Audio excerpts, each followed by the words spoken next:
Alcanzamos las 8 de la mañana, las 7 en Canarias. Siguen escuchando esa mañana de Federico en el radio. Reciban un cordial saludo de Daniel Muñoz si se incorporan a esta hora con nosotros en este martes 5 de agosto de 2025. Ayer les dije a esta misma hora además que la ola de calor duraría hasta el próximo domingo, pero los expertos no descartan que se extienda también durante la próxima semana. Así que paciencia porque parece que esto va para largo. Inicialmente nos dijeron que terminaría mañana, luego que el domingo y ya se apunta la próxima semana. Así que lo dicho, paciencia, no queda otra. Este martes los avisos más importantes por altas temperaturas siguen localizándose en la mitad sur de la península. A esta hora en Madrid los termómetros ya marcan 26 grados, vamos camino de los 39, la máxima nacional. Hoy en solitario en Córdoba con 43, la mínima en Vitoria con 13.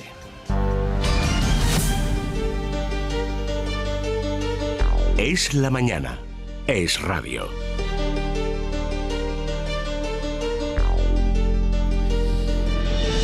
El gobierno y la izquierda en general ha recuperado este mes de agosto el que, sin lugar a dudas, es ya uno de sus deportes favoritos, el pim pam pum contra Isabel Díaz Ayuso.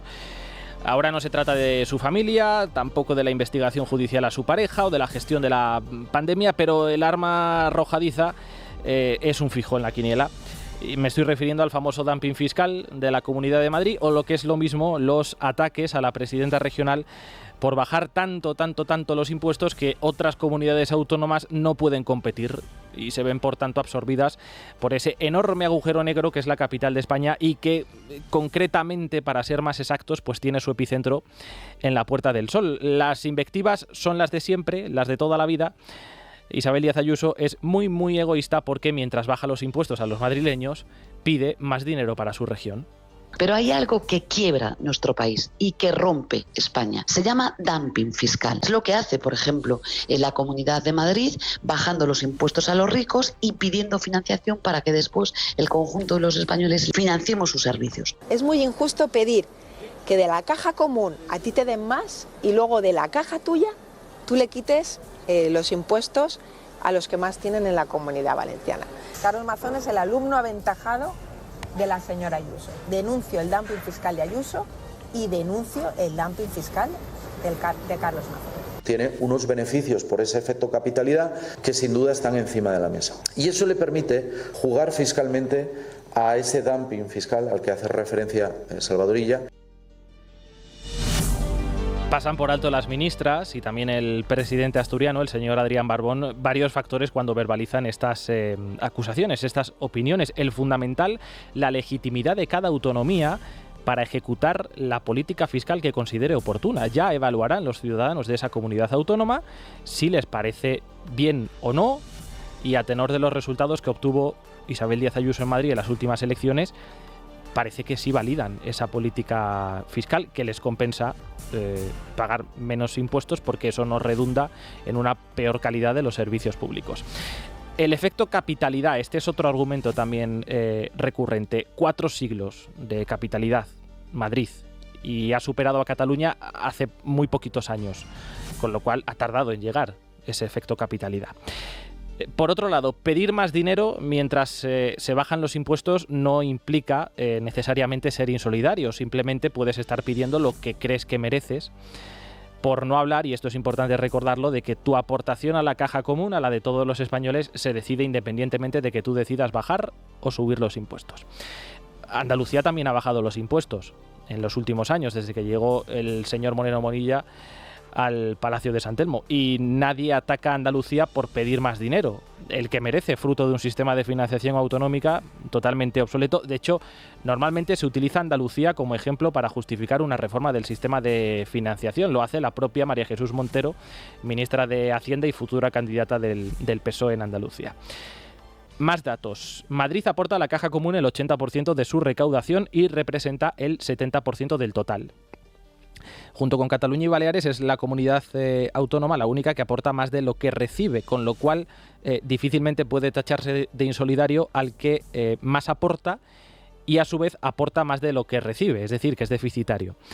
¿Qué ocurre aquí, por tanto? Lo que ocurre es que estos ataques se producen apenas días después de que el gobierno pactase con Cataluña el famoso cupo catalán de imposible implementación. Pero bueno, esto es otro debate hasta dentro de varios años. Un trato de favor a una comunidad autónoma que atesora una deuda monstruosa con la administración central, que sigue despilfarrando los recursos públicos en gastos innecesarios, como las famosas embajadas, y que siempre ha sido de las más ricas de España. No deja de resultar curioso, por tanto, escuchar a los ministros tachar de insolidaria a la región que más aporta a la caja común, mientras aplauden que otras de las más ricas, como dice que paga demasiado, que es lo que dice Cataluña, pase a recaudar todos los impuestos y ceda las migajas que considere oportunas al resto de España. Eso es exactamente lo que se ha pactado, y la prueba de que ese pacto sí rompe la solidaridad entre los españoles y la caja común reside precisamente en que aquellos mismos que ahora hablan de un buen acuerdo, hasta no hace demasiado, cuando este trato de favor no era un elemento indispensable para que Pedro Sánchez siguiera en Moncloa, se referían a este como un acuerdo insolidario. Yo no comparto el concierto económico para Cataluña. Lo he dicho en múltiples ocasiones, así también lo ha expresado el Partido Socialista de los catalanes. Mientras haya un socialista al frente de Moncloa, nunca jamás se va a permitir privilegios de un territorio contra otro y se garantiza la solidaridad. Y mientras que una andaluza, yo ni más ni menos, sea ministra de Hacienda, es evidente que voy a defender siempre los intereses de Andalucía. Bueno, el Estado no puede darle la llave de la Caja a Cataluña. El Gobierno de España lo que está haciendo es una política de convivencia en Cataluña. Es una política que está permitiendo que la crispación haya bajado en Cataluña. El Gobierno no puede darle la llave de la Caja a Cataluña, decía Margarita Robles, ministra de Defensa. Bueno, estas declaraciones hablan por sí solas, pero en cualquier caso vamos a escuchar a los expertos, a los que escudriñan las cifras para aproximarnos a la realidad, intentar desenredar tanta propaganda y ver lo que se esconde detrás. Don Ángel de la Fuente, presidente de FEDEA, ¿qué tal? Muy buenos días. Hola, buenos días. Bueno, dado que son temas económicos que pueden resultar complejos en muchas ocasiones, voy a ir planteándole las preguntas de manera sencilla, casi esquemática, para ir resolviendo cada una de las dudas. Vamos a empezar por las acusaciones de dumping fiscal que hemos escuchado en los últimos días. Me gustaría que aclarase si hace dumping fiscal la Comunidad de Madrid y explicase por qué sí o por qué no. Bueno, lo de dumping, o sea, se entiende en el sentido de que la comunidad de alguna forma tiene una ventaja sobre el resto que le permite pues bajar impuestos y no sufrir por ello, y eso no es así. O sea, todas las comunidades tienen las mismas armas, entre comillas, y además en el caso de Madrid pues parte de una financiación que está básicamente en la media, y el sistema está diseñado de forma que si tú reduces impuestos no te lo compensan con una reducción de tu aportación a la caja común, que se fija sobre tu recaudación, digamos, igual esfuerzo fiscal, no sobre tu recaudación real. Entonces, cuando Madrid ejercita su autonomía de ingreso, para eso creamos las comunidades autónomas, para que pudieran hacer cosas distintas, y lo hace generalmente a la baja, pues está ejerciendo una política fiscal propia que no afecta a terceros, porque esa rebaja de impuestos pues no se exporta al resto del país en forma de una menor contribución a la solidaridad, y la madrileña es grande. O sea que no hay dumping, no hay atentado contra la solidaridad, en contra de lo que sí pasa en Cataluña, como supongo que ahora veremos. Siguiente duda, por tanto. Uno de los principales argumentos que viene exhibiendo la Generalidad, lo hacía antes con el separatismo enfrente y ahora con el señor Salvador Illa como presidente, para justificar ese cupo catalán, es que Cataluña está infrafinanciada. ¿Es verdad este argumento? Sí, Cataluña, al igual que Madrid, están las dos prácticamente en la media de financiación.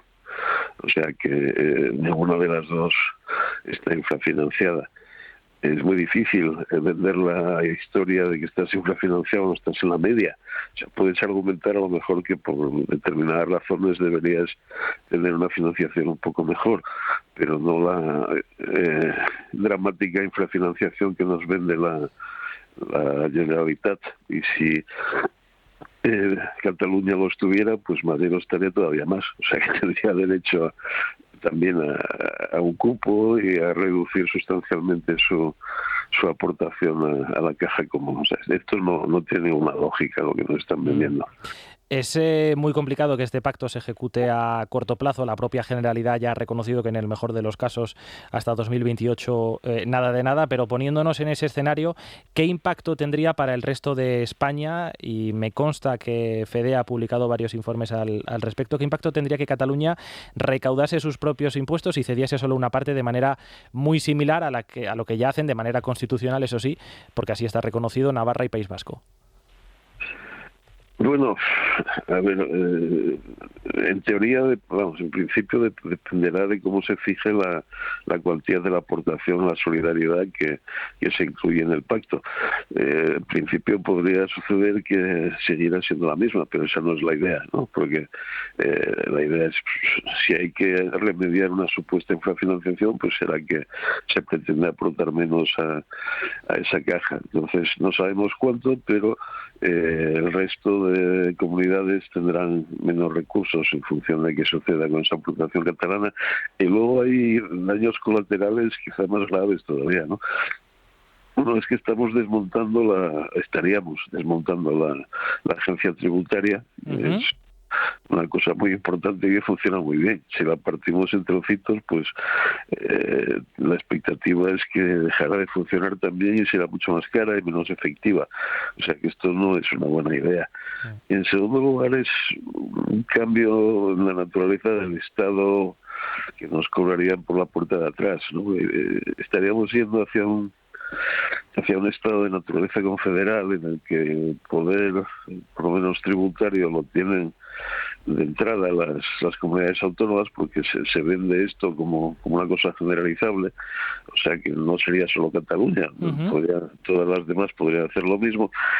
Y el Estado, la Administración Central, quedaría en una posición un poco no mucho, debilitada, sin recursos propios y dependiente de lo que le quieran dar las comunidades, que son las que tendrían el dinero en la mano. O sea que estaríamos, sin haber hecho una reforma constitucional y un debate sobre si queremos ir por esa vía o no, pues nos estarían cambiando la naturaleza del Estado, en mayor o menor grado en función de cuántas comunidades se apuntan a esto. Estaré abriendo la puerta a esa deriva. A día de hoy, la Agencia Tributaria Catalana no está preparada para asumir la gestión y la liquidación de esos impuestos. La propia Generalidad lo ha reconocido. Incluso se está valorando la posibilidad de trasladar, al menos es la idea de la Generalidad, inspectores de la Administración Central a la Administración catalana. Ese acuerdo, si se implementa de manera precipitada, entiendo que también podría favorecer el fraude fiscal. Sí, todo el proceso, o sea, aunque no sea de forma precipitada, aunque sea con inspectores que ahora trabajan para el gobierno central, no es buena idea fragmentar la administración tributaria. El gobierno ha utilizado en muchas ocasiones el término una armonización fiscal. Puede considerarse un eufemismo para esconder una subida de impuestos generalizada. No sé si usted tiene la impresión de que el Gobierno, con esta acusación, con la acusación de dumping fiscal contra la Comunidad de Madrid, está valorando la posibilidad de intervenir la autonomía fiscal de las comunidades autónomas para compensar precisamente la pérdida de recursos que ocasionaría el cupo catalán. Quiero recordar que, por ejemplo, en la Comunidad de Madrid ya impuso el bonificado impuesto de patrimonio, conocido ahora como impuesto a los ricos. Bueno, sí, este gobierno y esta administración en particular tienen una visión bastante peculiar de lo que es la autonomía fiscal. O sea, ellos entienden que se puede subir impuestos pero que no se pueden bajar. Esto es bastante peculiar. O sea, la autonomía es la autonomía. Entonces, si queremos que las comunidades realmente puedan ser autónomas, tienen que poder modular tanto sus ingresos como sus gastos a la alza o a la baja, ¿no? Esto de imponer restricciones adicionales desde el centro, pues primero no es necesario y segundo va en contra de toda la filosofía de descentralización y autonomía que está en la Constitución del 78. Don Ángel, desde hace años hay un melón que está por abrir. Han pasado varios gobiernos de distinto color político por el Palacio de la Moncloa y no se ha conseguido. Ha habido avances más o menos significativos, pero no ha habido una respuesta concreta. Me estoy refiriendo a la reforma del sistema de financiación autonómico. Ayer el vicepresidente de Castilla-La Mancha hizo las siguientes declaraciones que me gustaría que escuchara. Porque el sistema actual no aguanta mucho más. Las costuras del sistema están ya muy forzadas.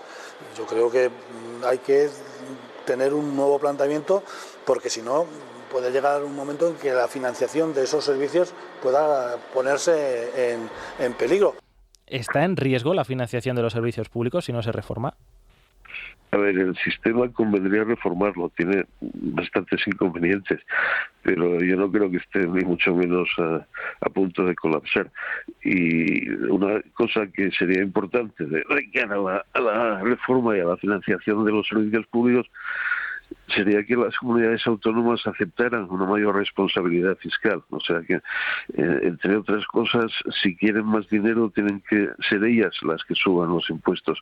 Esto de que lo suba el gobierno central y luego me lo dé gratis, pues tiene problemas importantes. Pero eso, en cierto modo, también es una intervención de la autonomía fiscal de las comunidades autónomas. Es decir, si les exiges que aumenten los impuestos para reformar el sistema de financiación, estás interviniendo un poco su autonomía. Bueno, estás negociando las reglas, pero ¿por qué va a ser el gobierno central el que tenga que subir sus impuestos y luego regalarlo? Entre otras cosas, porque eso genera incentivos muy malos a las comunidades autónomas. No, aquí no veo un atentado contra la autonomía. Claro, la duda es cómo se conjugan tantos intereses y en ocasiones tan dispares, ¿no? Porque unas comunidades autónomas apuestan por tener en cuenta la dispersión de la población, otras el envejecimiento, otras el PIB per cápita. Claro, en función, lógicamente, de cómo se manejen cada una de ellas, entiendo que no es fácil conjugar esos intereses. Bueno, todas esas variables ya se tienen en cuenta. Lo que está en discusión son las ponderaciones, la importancia de cada una de ellas. Es verdad que hay intereses diferentes y no es sencillo llegar a un acuerdo unánime, pero bueno, se puede ir avanzando de forma gradual, partiendo de donde partimos e intentando, con un poco de sentido común y un poco de generosidad, en el sentido de pensar en el interés general, en vez de solo del tuyo. No debería ser imposible llegar a un acuerdo satisfactorio que no pase por desmantelar el Estado y que cada uno se apañe con lo suyo. Me temo que en la política española últimamente no sobra mucho sentido común ni apuesta por el interés general. En cualquier caso, si no me falla la memoria, el próximo mes de septiembre he previsto una reunión del Consejo de Política Fiscal y Financiera. Veremos si en ese foro hay novedades al respecto, que es donde se discute precisamente asuntos como este. Por último, don Ángel, uno atisba pocas opciones de que salga adelante esa reforma, viendo los precedentes de los últimos años. ¿Qué medidas se podrían tomar mientras tanto para paliar ese déficit que padecen muchas comunidades autónomas? Y en opinión de FDA, ¿qué reformas estructurales necesita el sistema de financiación autonómica? Bueno, hay varias, pero quizá la más urgente, y esto se podría hacer de un día para otro y a un coste asumible, sería crear un fondo complementario para complementar la financiación de las comunidades que están claramente por debajo de la media, ¿no? Yo creo que unos 3.000 millones permitirían subirlas a la media y solventar o por lo menos mitigar ese problema. Don Ángel de la Fuente, director de FDA, gracias por atender la llamada de esta casa y por aportar estas claves. Un saludo. Gracias. Hasta luego.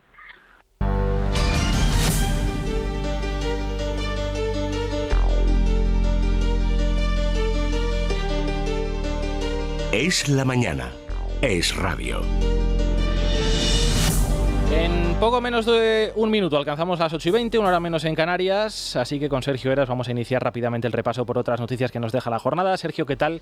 Muy buenos días de nuevo. Muy buenos días. Empezando por un asunto que dentro de unos minutos vamos a debatir en profundidad en tiempo de tertulia con Tomás Cuesta, con Alejandro Bari y con Pablo Planas, que es la entrevista a Santos Cerdán en La Vanguardia, la primera desde que entró en prisión. A través de un cuestionario escrito remitido a sus abogados, el exsecretario de Organización del PSOE defiende su inocencia y asegura que no ha hecho nada de lo que dice dice el informe de la UCO. Apunta también que hay un objetivo mediático de verle en prisión y dañar tanto al partido como al gobierno, y elude responder a las palabras de Pedro Sánchez sobre su figura, aunque reconoce que con lo que Pedro le conocía pensaba que lo tendría más claro. Mientras, tal y como publica The Objective, el hermano de Sánchez, a la espera de ser juzgado, conservará su pasaporte. Sigue la cascada de mentiras en los currículums. La nueva número 2 de Organización Territorial del PSOE, Anabel Mateos, corrigió su currículum al poco de ser elegida para el cargo, reconociendo que no ha acabado uno de los másteres que decía tener. Por su parte, el presidente del Senado, el popular Pedro Rollán, figura como diplomado en la web del Ayuntamiento de Torrejón de Ardoz, donde fue alcalde, mientras que en la de la Cámara Alta no. También el PP de Madrid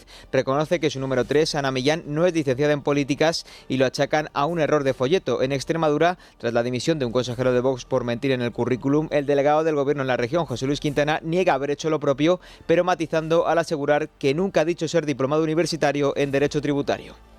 Yo trabajaba en una asesoría fiscal y por lo tanto cursé la formación en Derecho Tributario y la Federación Politécnica Española de Diplomados, FEDINE, que podéis comprobarlo, que existe, pues emitió la titulación que acreditaba para habilitar profesionalmente. En ningún caso yo nunca dije que fuera diplomado universitario.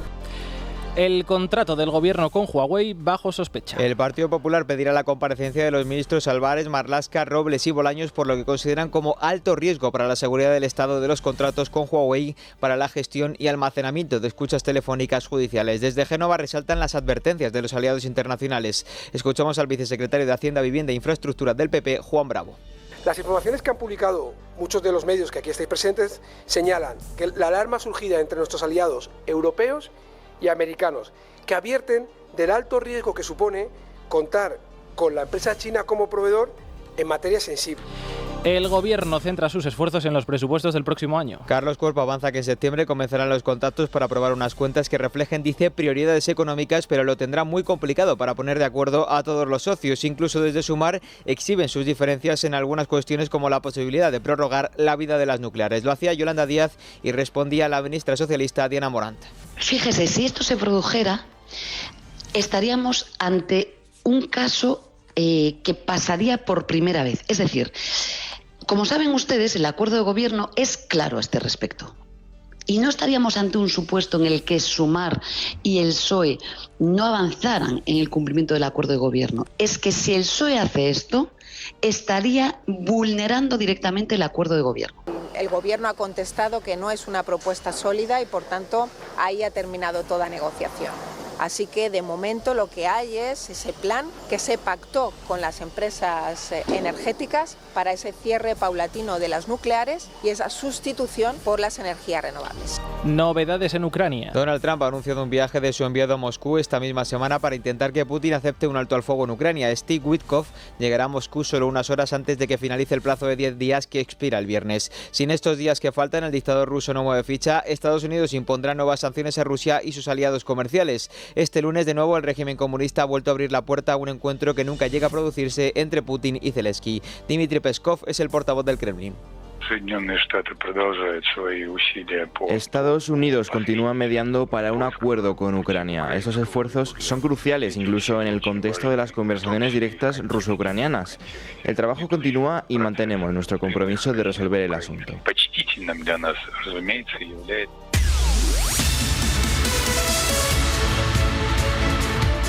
Y en deportes sigue la cuenta atrás para el arranque de la Liga y para el cierre del mercado de fichajes. Javier Martínez, ¿qué tal? Muy buenos días. Buenos días. Ronald Araujo ha confirmado que no saldrá del FC Barcelona. Hace unos días fue preguntado Hansi Flick y ayer, tras la victoria del Barça por 0-5, el central uruguayo dijo lo siguiente.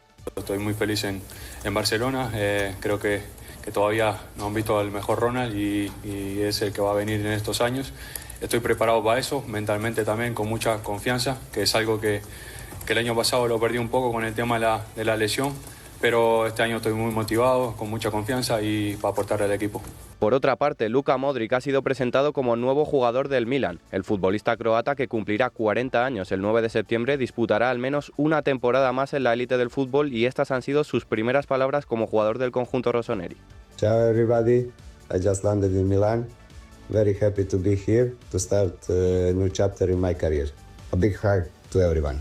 El Real Madrid realiza a las 10:30 de la mañana su segunda sesión de entrenamiento de pretemporada. Los de Xabi Alonso entrenaron ayer por la tarde sin Bellingham, Mendy y Hendrik debido a sus respectivas lesiones. Por su parte, Franco Mastantuono no podrá entrenar junto al resto de sus compañeros hasta que no cumpla la mayoría de edad el próximo 14 de agosto. 2 minutitos para alcanzar las 8:30, una hora menos en Canarias. Ya he visto a Tomás Cuesta y Alejandro Vara preparados para entrar en este estudio. También está Pablo Planas listo ya para entrar con nosotros desde Barcelona. Pero antes, Jaime Fernández, ¿qué tal? Muy buenos días. Muy buenos días.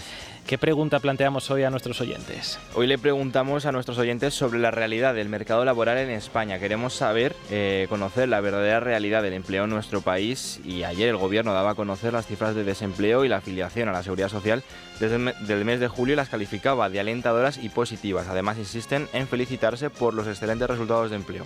Por esto mismo, y para conocer esa realidad, nos gustaría saber si su opinión sobre el mercado laboral es acorde con el relato del Ejecutivo de Pedro Sánchez, y además nos pueden también contar casos personales o de alguien que conozcan sobre su día a día en el trabajo o en la búsqueda de empleo, para saber cómo es de verdad todo esto. Así que ya nos pueden dejar sus opiniones en nuestro Instagram, @eslamañana_de_FJL, o a través de uno de WhatsApp en el 648 91 92 60. Bueno, pues esperamos sus opiniones. El Gobierno dice que vamos como un cohete.